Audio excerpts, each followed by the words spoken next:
Hello ನಮಸ್ಕಾರ. ನಾನು ನಿಮ್ಮ ಶಮಂತ್. ಕನ್ನಡದ ಸ್ಮಾರ್ಟ್ ಟ್ರೇಡರ್ಸ್ಗೆ ಸ್ಮಾರ್ಟ್ ಗುರುಗೆ ಸ್ವಾಗತ.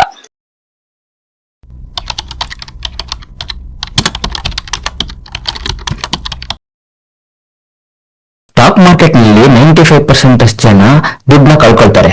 5% ಜನ ಮಾತ್ರ ದುಡ್ಡನ್ನ ಮಾಡ್ತಾರೆ. ಯಾಕೆ? ಇವತ್ತು ನಾನ್ ನಿಮ್ಗೆ ಇದರ ಹಿಂದೆ ಇರುವಂತ ಸೈಕಾಲಜಿನ ನಿಮ್ಗೆ ಈಸಿಯಾಗಿ ಅರ್ಥ ಮಾಡ್ಕೊಳ್ಳೋ ತರ ಹೇಳ್ತೀನಿ, ಗಮನ ಕೊಡಿ.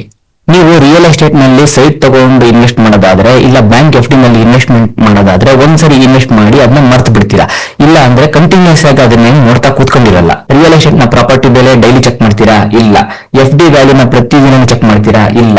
ಆದ್ರೆ ಸ್ಟಾಕ್ ಮಾರ್ಕೆಟ್ ನಲ್ಲಿ ಮಾತ್ರ ನೀವು ಇನ್ವೆಸ್ಟ್ ಮಾಡಿರುವಂತ ದುಡ್ಡು ಪ್ರಾಫಿಟ್ ಅಲ್ಲಿ ಇದೆಯಾ, ಲಾಸ್ ಅಲ್ಲಿ ಇದೆಯಾ ಅಂತ ಡೈಲಿ ಲೈವ್ ಅಲ್ಲಿ ನೋಡ್ತಾ ಇರ್ತೀರಾ. ಅಲ್ಲಿ ಪ್ರಾಫಿಟ್ ಮತ್ತೆ ಲಾಸ್ ಡೈಲಿ ಕಣ್ಣಿಗೆ ಬೀಳುತ್ತೆ. ಗ್ರೀನ್ ಕ್ಯಾಂಡಲ್ ನ ನೋಡಿದ್ರೆ ಎಕ್ಸೈಟ್ಮೆಂಟ್ ಇರುತ್ತೆ, ರೆಡ್ ಕ್ಯಾಂಡಲ್ ಅನ್ನು ನೋಡಿದ್ರೆ ಟೆನ್ಷನ್ ಆಗುತ್ತೆ ಅಲ್ವಾ? ಈ ಫೀಲಿಂಗ್ ಇಂದ ಏನಾಗುತ್ತೆ, ಕೆಲವರು ಬೇಗ ಸೆಲ್ ಮಾಡ್ಬಿಡ್ತಾರೆ, ಕೆಲವರು ತುಂಬಾ ಹೋಲ್ಡ್ ಮಾಡಿ ಕೊನೆಗೆ ಮಾರ್ಕೆಟ್ ಕೆಳಗಡೆ ಬಿಸ್ನೆಸ್ ಸೆಲ್ ಮಾಡ್ತಾರೆ, ಇನ್ ಕೆಲವರು ಪ್ಯಾನಿಕ್ ನಲ್ಲಿ ತುಂಬಾ ತಪ್ಪು ನಿರ್ಧಾರಗಳನ್ನ ತಗೋತಾರೆ. ಸ್ಟಾಕ್ ಮಾರ್ಕೆಟ್ ಬರೀ ಮ್ಯಾಥ್ಸ್ ಮಾತ್ರ ಅಲ್ಲ, ಇದೊಂದು ಎಮೋಷನ್ಸ್ ಕಂಟ್ರೋಲ್ ಮಾಡೋ ಆಟ ಆಗಿರುತ್ತೆ.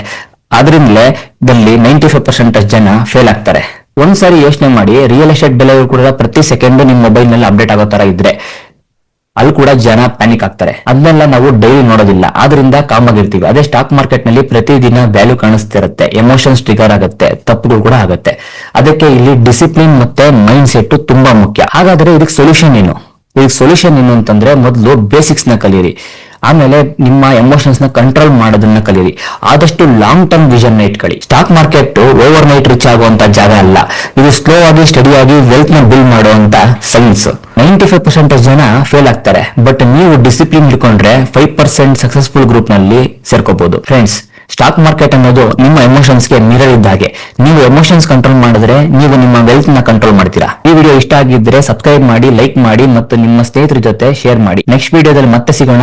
Thank you.